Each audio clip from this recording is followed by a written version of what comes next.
Vijay versus Stalin sir. ஒன்று திமுக, ஒன்று தாவேகா, ஒன்று தாவேகா, ஒன்று திமுக. இது ஒன்று. ஓம் சக்தி பராசக்தி, திமுக ஒரு தீய சக்தி. தஞ்சாவூரில் கூட்டம் பாட்டு போட்டு வைப்பு பண்ணி டான்ஸ் ஆட போகிறோம். அது கலை நிகழ்ச்சி ஒன்று நடக்கும், இனிதே நடக்கும். இந்த விஜய்க்கு ஒரு வாய்ப்பு கொடுப்பீங்க தானே? உண்மையிலேயே கொடுப்பீங்க தானே? அதிகமாக அது வந்து தங்கம் சார், வாயிலேருந்து வார்த்தை வருது தங்கம் மாதிரி. அது அவ்வளோலாம் செலவு பண்ண முடியாது, கொஞ்சமாக தான் பேசுவார். மாற்றி மாற்றி ஆட்சிக்கு வந்துடலாம்னு நினைச்சோம், ஆனால் அது நடக்காது போல் இருக்கு. அதனால நீ என்ன பண்ற? எஸ்ஓபின்னு போட்டு ஒரு பக்கம் அவனை தடுத்துரு, இன்னொரு பக்கம் அவன் மேல பழி போட்டு நானும் தடுத்துடுறேன். என்ன ஓகேவா? டீலிங் ஓகேவா? ஓவர். உங்கள் விஜய் ராகுல் என்ன வா பாட்டு மாற்றிக்கலாம் நீங்கள் கூட.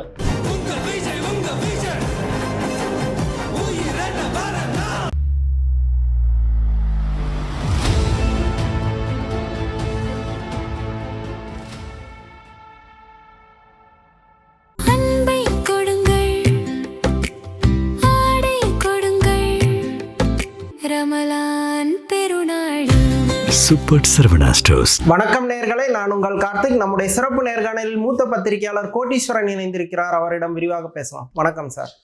வணக்கம் நேயர்களுக்கு அன்பு வணக்கம். விஜய் அவர் மனைவி குற்றச்சாட்டு, குடும்ப பிரச்சனைக்கு அப்புறம் தஞ்சாவூர்ல பொதுக்கூட்டம் போடுறாரு. இதுல அவரோட ஸ்பீச்சஸ் எப்படி இருக்கும்? அவர் தன்னிலை விளக்கம் எதுவும் கொடுக்கறதுக்கான வாய்ப்புகள் இருக்கா? 5 விஷயம் இருக்கும். ஒன்று திமுக, ஒன்று தாவேகா, ஒன்று திமுக. இது ஒன்று. ரெண்டாவது வந்து தற்பெருமை இருக்கும். அவரை பற்றி நான் படத்தில் அதை பண்ணல, கரியரோட உச்சத்தை விட்டு வந்தேன், நான் இருக்கிறேன், விஜய் உங்களுக்காக இருக்கேன், நான் இருப்பேன், என் நண்பர்களுக்கு உங்களுக்காக வந்தேன் அப்படின்றது ரெண்டாவது இருக்கும்.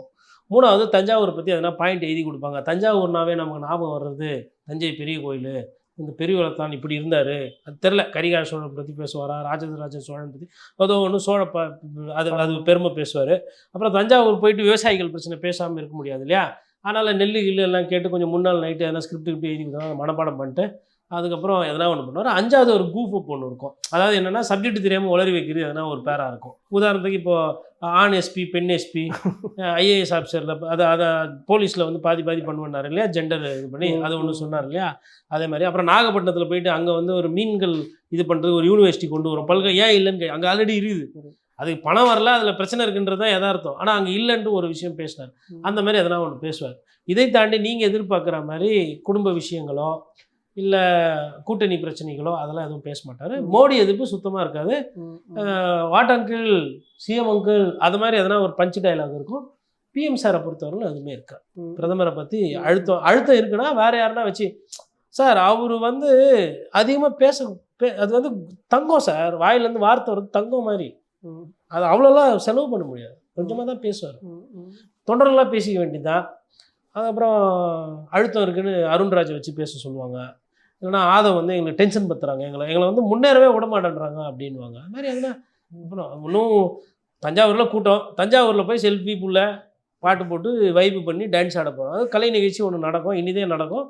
தஞ்சாவூர் மக்கள் கொஞ்சம் உஷாராக இருந்தால், ஆனால் வெயில் ஏறுது, அவ்வளோதான். இல்லை அவங்க வெயில் காலமும் திரும்ப அந்த மிட் டைம்லேயே தான் பிளான் பண்ணுறாங்க. ஒரு தூங்கி ஏன்னு சொன்னால் எங்களுக்கு எப்போ செட் ஆகுதோ அப்போ தான் வைப் பண்ண முடியும். உங்கள் இஷ்டத்துக்குலாம் வைப் பண்ண முடியாது. நைட்டில் வைப் பண்ணுறது வேறு இடம் இது, பகலில் வைப் பண்ணுறது இது மாதிரி இடம் தான் பண்ணுவோம். பொதுமக்கள் முன்னில் பகலில் தான் நாங்கள் வைப்பு பண்ணுவோம். நைட்டில் வந்து இருட்டில் தனியாக வைப்பு பண்ணுவோம். அது வேறு, இது வேறு. அதே மாதிரி பணக்காரங்க வீட்டு கல்யாணத்துக்கு தான் போவோம். ஏழை கட்சிக்காரெல்லாம் கல்யாணம்னா நீ கோயிலே வச்சுக்கோ, அண்ணனுக்கெல்லாம் வந்து அழைப்பெல்லாம் கொடுக்கக்கூடாது. ஏன்னா அவர் போகிறது கிடையாது. அதனால அவர் கட்சி கூட்டத்துக்கு வர்றதே பெரிய விஷயம். ஆமாங்க. என்னங்க அவ்வளோ, நான் தான் சொல்லிட்டேன் ஃபர்ஸ்ட்டு, அவர் பிரதமரை விட பெரிய தலைவர், மோடியை விட பெரிய தலைவர். அதனால் வந்து தஞ்சாவூர் மக்கள் பாவம் கொஞ்சம் உஷாராக இருக்கணும். வேலூரில் தப்பிச்சிக்கினாங்க. உண்மையிலேயே வேலூர்காரங்க புத்திசாலிங்க.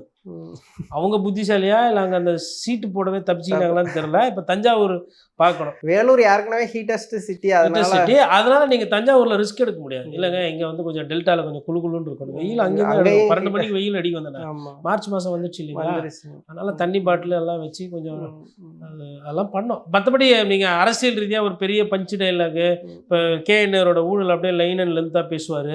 அப்புறம் வந்து அதாவது எந்த அளவுக்குன்னா, ஒரு நேருவோட அந்த ஃபைலில் முதல்வருக்கும் துணை முதல்வருக்கும் சம்பந்தம் இருக்குன்னு இருக்குது பற்றி.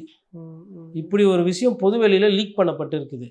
இது யாரோ வேணும்ட்டே தான் பண்ணிக்கிறாங்க. அது அமலாக்கத்துறை வேலையாக இருக்கலாம், இல்லை பாஜகவோட வேலையாக இருக்கலாம். பாஜக பொறுத்தவரைனா நடவடிக்கை எடுக்க மாட்டேன், ஆனால் கிளப்பி பேரை விட்டுட்டு. ஒண்டி கெத்து விடுவேன்.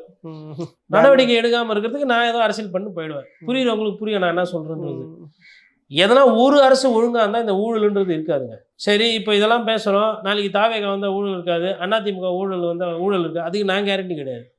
நாட்டில் இருக்கிற பிரச்சனைகள்லாம் நம்ம வந்து கண்ணாடி மாதிரி என்ன இருக்குதோ அதை நம்ம சொல்லிட்டு போயிடணும். எல்லாருமே அது சிக்கல் இருக்குது.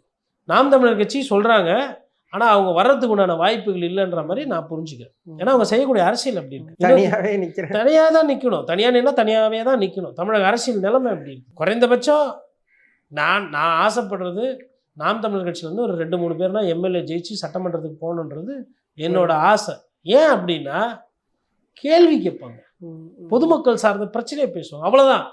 அதை தாண்டி சட்டமன்றத்தில் எம்எல்ஏக்கள் கேள்வி கேட்கும். இது எந்த கட்சினா ஆட்சிக்கு வரட்டும், அவங்கள கேள்வி கேட்கும். இது சரியில்லை, இது சரியில்லை, இதை மக்கள் கோரிக்கிறது கேட்கணும். சட்டசபையினுடைய அந்த நாட்களே குறையுது, நடத்துகிற நாட்களே குறையுது. கேள்வி கேட்டால் யாருக்கும் பிடிக்கல, இவன் எதுக்கு கேள்வி கேட்குறான்ற மாதிரி. அதான் இங்கே பிரச்சனை.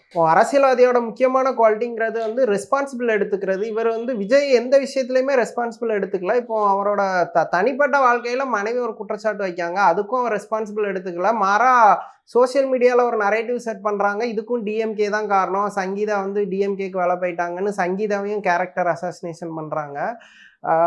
என்ன மாதிரியான பாலிடிக்ஸ் பண்ணுறாங்க, இல்லை ஒரு எக்ஸ்ட்ரீம் லோவை நோக்கி போயிட்டே இருக்காங்களா? அரசியலே இல்லைங்க, அது வந்து மட்ஸ்லிங்கிங். அதாவது என்னை பற்றி யாருன்னா எதனா தப்பாக பேசினா அவங்க மேலே எதிர்த்து அவதூறு பரப்புவது. நீங்களாம் வந்து இப்போ வந்தீங்க அந்த குடும்பத்துக்கு பிறகு, அதில் நிறைய பேர் இன்றைக்கி அவங்க மீது விமர்சனம் பண்ணுறவங்க, சங்கீதா அவர்கள் மீது. விஜய் சாரோட வாழ்க்கையில் அவங்களுக்கு பின்னாடி வந்தவங்க ஒன்று. இன்னொன்று, அது குடும்பம், அது அவங்க குடும்ப பிரச்சனை. அதில் நீங்கள் ஃபஸ்ட்டு தலையிட வேண்டியதே கிடையாது. உங்களுக்கு என்னென்னா உங்கள் விஜய் அண்ணாவோட அந்த பிம்பத்தை பாதுகாக்கணும். இந்த டைனாசர் முட்டையை வந்து டைனாசர் குட்டியை வந்து டைனாசர் பாதுகாக்கும் இல்லையா, அது மாதிரி நீங்கள் என்ன பிரச்சனைனா இந்த குட்டிகள்லாம் வந்து அப்படி பாதுகாக்கிற மாதிரி ஒரு ஒரு விஷயத்தை வந்து அவங்க எடுத்துக்கிறாங்க. அதனால தான் வந்து ஒரு எல்லை தாண்டின அந்த விமர்சனம், இந்த இது. அப்புறமா வந்து விஜய் சாருக்கு வந்து சப்போர்ட்டாக பேசுங்க, சப்போர்ட்டாக ட்வீட்டு போடுங்க, சப்போர்ட்டாக இது பண்ணுங்கள், ஸ்டாண்டு வித் விஜய். இப்போ என்ன விஜய் சார் என்ன ஆகிட்டார்? குவைத்தில் வேலைக்கு போய் கணவனால் கைவிடப்பட்டு குவைத்தில் போய் கூலி தொழிலாளியாக இருக்கிறாரா? குண்டு மழை போகிறதுனால ஸ்டாண்டு வித் விஜயா? என்ன பிரச்சனை? இல்லை கரூரில் இவர் தான் குற்றவாளி அப்படின்னு தைரியமாக திமுக எதனா எஃப்ஐஆர் போட்டு திமுக அரசு எஃப்ஐஆர் போட்டு அவரை கைது செஞ்சுட்டாங்களா? இல்லை வந்து புழல் ஜெயிலில் இருக்கிறாரா? இல்லை ஐயா நல்லகண்ணு மாதிரி எதனா மக்கள் போராட்டத்துக்காக போய் சிறையில் அதிகமாக இருந்தாரா? இல்லை அவரோட சொத்தை எம்ஜிஆர் மாதிரி எதனா எழுதி வச்சிட்டாரா ஏழை பாழைகளுக்கு? இல்லை கமலஹாசன் மாதிரி அட்வான்ஸ் டேக்ஸ் பே பண்ணாரா? 1.5 கோடி என்ன மேன், எம்மா பெரிய ஆள் தெரியுமா, அட்வான்ஸ் டேக்ஸில் கட்டுறேன் நான் பணம், அதெல்லாம் பண்ணியிருக்காரு கமல். வருமானம் இவ்வளோ வரும்னு சொல்லிட்டு முன்கூட்டியே பணம் கட்டுவாங்க ஒரு சிலர். அந்த மாதிரி எதனா பண்ணாரா? என்ன பண்ணார்? இல்லை என்ன பாதிப்பாயிடுச்சு அவருக்கு? அண்ணா நீங்கள் பாவனா அப்படி. அதாவது எனக்கு அரசியல் ரீதியாக பேசணுன்னா இது என்ன பேசுறதுன்னு தெரில. இது வந்து திமுக மீது என்ன குற்றச்சாட்டு வைக்கணுமோ அதை தான் வைக்கணும். உங்கள் விஜய் அண்ணா ஒழுக்கம் இல்லாமல் இருப்பார், அதுக்கெல்லாம் திமுக தான் காரணம்னா அது வந்து மிக மிக தவறான மிக மட்டமான அரசியல்.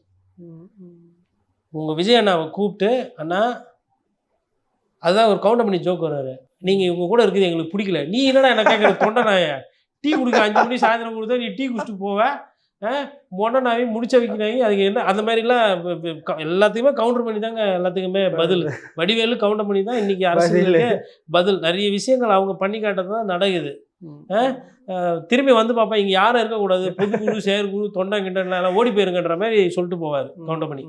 அந்த ஜோக்கு தான் ஞாபகம் வருது. அதனால் வந்து அவர் என்னன்னா, it can be settled before the court. வக்கீலை வச்சு ஒன்று வாழுங்க, இல்லை இது பண்ணிக்க செட்டிலைட் பண்ணி போகணும். இவர் தான் 1.5 கோடிக்கே அழுவார் கண்ணில். அவன் 1.5 கோடி எதுக்கு கொடுக்கணும்? ஆனால் ஃப்ளைட் ஜெட்டில் ப்ரைவேட் ஜெட்டில் போக தெரியும், பணக்கார வீட்டு கல்யாணத்துக்கெல்லாம் போக தெரியும், தனி விமானம் மூலிமா, அதுக்கெல்லாம் செலவாகாது, அதெல்லாம் பண்ண தெரியும். அரசாங்கத்துக்கு கொடுக்கணும், வீட்டில் இருக்கிறவங்களுக்கு கொடுக்கணும்னா சாருக்கு வந்து கொஞ்சம் கஷ்டம். பொது வாழ்க்கைக்கு வரீங்கன்னா இதெல்லாம் சரி செய்யணும். இன்னும் ஒரு சில பேர் அரசியல்வாதினா அப்படிதான் இருப்பாங்க, அப்படிதான். எங்கே உங்கள் வீட்டில் போய் இதெல்லாம் சொல்லுங்கள், கிராமத்தில் போய் சொல்லுங்கள், இந்த மாதிரிலாம் வீட்டுக்கு வெளியில் இருக்கிறது எத்தனை உதைப்பாங்க. நீங்கள் கலாச்சார ரீதியாக நீங்கள் எப்படின்னா போங்க, அதெல்லாம் அவங்க பர்சனலு, அது இதெல்லாம் பேசுங்க. நான் இதுவரையிலும் பார்த்தீங்கன்னா என்னோட எந்த காணொலியிலுமே பர்சனல் விஷயத்துக்குள்ளே நான் போனதே கிடையாது. ஆனால் நீங்கள் பாதுகாக்கிறன்ற பேரில் அவர் இமேஜை பாதுகாக்கிறன்ற பேரில் நீங்கள் எல்லாத்தையும் நார்மலைஸ் பண்ணுறீங்க பாருங்கள். அதை அனுமதிக்க முடியாது. அரசியல்வாதினா எப்படி வேணா இருக்கலாம். ஊழல் யார் பண்ணல, யார் இப்படி போகல, யார் அப்படி பண்ணல, அதுக்கெல்லாம் வந்து இங்கே அரசியல் வந்து அவ்வளோ மோசமாக போகல. இது கொடிகாத்த குமரனோட ஊர், உயிரை எதுக்கு விட்டாப்புல, கண்டதுக்கு பின்னாடி போய் விட்டாப்புல, நாட்டு கொடிக்கோசரம் விட்ட மண் இது. பாரதியார் சுப்பிரமணிய கவிக்கு வந்து இது வந்தது, சுப்பிரமணிய சிவாவுக்கு தொழுநோய் வந்து எதுக்காக வந்தது, சுதந்திர போராட்டத்துக்கோசரம் வந்தது. வேலுநாச்சியார் படம்லாம் வச்சுருக்கிறீங்க, நீங்கள் பண்ணுறதுக்கும் வேலுநாச்சியருக்கு எதனா சம்மந்தங்குதா? எதனால் வேலுநாச்சியருக்கு அவ்வளோ பேர்? குடும்பத்தை காப்பாற்றினாப்பில், நாட்டை காப்பாற்றினாப்பில், வீட்டை காப்பாற்றினா, அதனால தானே பேர். எதனால் அப்போ அவங்கள வச்சுருக்கிறீங்க? ஐயா காமராஜர் எதனால் வச்சுருக்கிறீங்க? ஏன் வச்சுருக்கீங்க? ஏன்னா தனிப்பட்ட வாழ்க்கையில் அழுக்கு கிடையாது, தனிப்பட்ட வாழ்க்கையில் அப்பழுக்கு இல்லாத வாழ்க்கை, அதனால தானே வச்சுருக்கிறீங்க. அப்போ அவங்க படத்தெல்லாம் வச்சுட்டு இந்த வேலையெல்லாம் பண்ணால் அப்போ நான்லாம் கேள்வி கேட்பேன்ல. ஏன் தாத்தா படத்தை எடு, அப்போ ஃபோட்டோவை எடு, வைக்காதீங்க. எது காமராஜர் படம் உங்களுக்கு, எதுக்கு வேலுநாச்சியார் படம் உங்களுக்கு?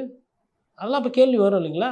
சட்டப்படி நடந்துக்க மாட்டேன், சட்டத்தில் என்னென்ன ஓட்டக்குதோ கடைசி சொட்டு வரலும் நான் வந்து போராடுவேன், வரி போட்டால் கட்ட மாட்டேன், வரியை ஏய்ப்பு பண்ணுவேன், வரி வந்து அப்பீல் போவேன், திருப்பி அப்பீல் போவேன், ஏன்னா எனக்கு வழக்கறிஞர் இருக்காங்க, காசுக்கு நான் கேஸ் ஆடுவேன். எதுக்கு சார் உங்களுக்கு அம்பேத்கரோட ஃபோட்டோ? அம்பேத்கர் கான்ஸ்டியூஷன் ஆஃப் இந்தியான்னு ஒன்று உருவாக்கி விட்டார், அதுலேருந்து வர்றது தான் துணை சட்டம், அந்த சட்டம் இந்த சட்டம். வருமானம் அதிகமாக வந்தால் வருமானம் கட்டணும், வருமான வரி கட்டணுன்றது நாட்டில் சட்டம் சொல்லுது. புலிப்படத்துக்கு வாங்கினீங்க, அதை பற்றி எதுவுமே பேசவே இல்லை. நீங்கள் எப்படி அப்போது கேஎன் நேரு மீது, இல்லை பொன்முடி மீது, இல்லை மண்ணு திருடினது எல்லாம் நீங்கள் எப்படி பேசுவீங்க? இல்லை எடப்பாடி பழனிசாமி மீது எதனா ஊழல் குற்றச்சாட்டு வருது நாளைக்குன்னா எப்படி பேசுவீங்க? இல்லை ஆல்ரெடி நிலக்கரி மோசடி இருக்குது, வேலுமணி பேர், அப்போது மாஸ் டிபார்ட்மெண்ட்டில் இந்த மாதிரிலாம் ஆச்சு, இல்லை குட்கா பிரச்சனை இருந்தது விஜயபாஸ்கர், நீங்கள் எப்படி சார் பேசுவீங்க? இதுதான் இங்கே பிரச்சனை. யாரையும் கேள்வி கேட்க முடியாத அளவுக்கு எல்லாரும் தப்பு பண்ணி வச்சுருக்காங்க. இவங்க அரசியலுக்கு வந்து தப்பு பண்ணி வச்சுருக்காங்க, இவர் அரசியலுக்கு வரத்துக்கு முன்னாடியே தப்பு பண்ணி வச்சுக்கிறார். அரசியலுக்கு வந்தால் என்ன பண்ணுவாருன்றது தெரியல. இன்னொன்று காங்கிரஸ் கட்சியோட தூய சக்தி, அது நட்பு சக்தி, இது தூய சக்தி, அது ரொம்ப ரொம்ப பாரம்பரியமான சக்தி. ஊழல்னா அப்படியே அந்த பணத்தை தூக்கி வெளில போட்டுருவாங்க 10 ஜன்பத் ரோட்லேருந்து. காங்கிரஸ்காரங்க எடுக்கவும் மாட்டாங்க. ஏன்னா ஐயா காமராஜர் சாகும் போது எல்லாம் கையெழுத்து ஒப்பந்தம் போட்டாங்க, நாங்கள் காங்கிரஸ்காரர்கள் இனிமேல் யாரும் லஞ்ச லாவண்யம் ஊழல் பண்ண மாட்டோம், ஆட்சியில் அதிகாரத்தில் பங்கு கேட்குறது துட்டு திருடுறது தான் வெளிப்படையாக சொல்கிறேன் நான். ஏன்னா இவ்வளோ ஊழல் பஞ்சாயத்து வருது இல்லையா, யாருன்னா ஒரு காங்கிரஸ்காரங்க பேசியிருப்பீங்க. இப்போ காங்கிரஸ்காரர் காலைல ஒரு முன்னாள் கலெக்டர் ஒருத்தர்கிட்ட பேசிகிட்டு இருக்கும்போது சொன்னார், விருதுநகரில் வேலை செஞ்சார், அங்கே ஒரு வயசானவங்க கிட்ட பேசும்போது ஒரு புஸ்தகத்தில் இருந்திருக்கு, வயசானவங்க சொன்னது புஸ்தகத்தில் பதிவாக இருக்குது. டவுன் பஸ் வந்து நிற்கும்போது அந்த வழியாக போதான், காமராஜரை தோக்கடித்த மண் இது, இந்த மண்ணில் நான் காலை வைக்க மாட்டேன்னு சொல்லிட்டு அந்த ஹோட்டலில் சாப்பிடாம பட்னியாக இருந்து அடுத்த ஊருக்கு போய் சாப்பிட்டவங்கலாம் இருந்துக்கிறாங்க காங்கிரஸ் கட்சியில். அவ்வளோ வெறி கொண்டு வெறி. காமராஜர் என்ன தப்பு, ஒரே ஜாதியெலாம் கிடையாது, உடனே ஜாதி இது ஏதோ ஒன்று சொல்லலாம். இவர் போனவர் வேறு ஜாதி, காங்கிரஸ்காரர். காமராஜரை தோக்கடிச்ச மண் இது விருதுநகர், அதுதான் ஞாபகம் இருக்குது. என்ன தப்பு பண்ணார், எதுக்கு அவரை தோக்கச்சிங்க? இந்த வைராகியம் அப்படிலாம் இருந்திருக்கிறாங்க காங்கிரஸ்காரங்க. இன்னைக்கு தீவிரமான காங்கிரஸ் இன்னைக்கு பாருங்க, வைப்பு பண்ணலாம் வாங்கன்னு கூப்பிட்டுருக்குது. உங்கள் விஜய் ராகுல் என்ன வா பாட்டு மாற்றிக்கலாம், நீங்கள் கூட விஜய் தான் வரணும்னு இல்லை, உங்கள் ராகுல் உயிர் வராம 2 பேரும் ஃபீல்டுக்கே வராம 2 பேரும் 6-4 பயங்கரமா அடிப்பாங்க. எதுல அப்படின்னா இந்த வீடியோ கேம்ல அப்படின்னு காட்டுவாங்க, அப்படியே பார்த்து ஓட்டு போட வேண்டியதான். ரொம்ப சிறப்பா இருக்கும் தேர்தல், மக்களுக்கு வந்து குஷி, நிறைய என்டர்டைன்மெண்ட் காத்திருக்கு. என்டர்டைன்மெண்ட் இனிமேல் ஆரம்பம் தான். தமிழ்நாடு அரசியல் குறித்து பல விஷயங்களை ரொம்ப விரிவாக பேசுனீங்க. நன்றி.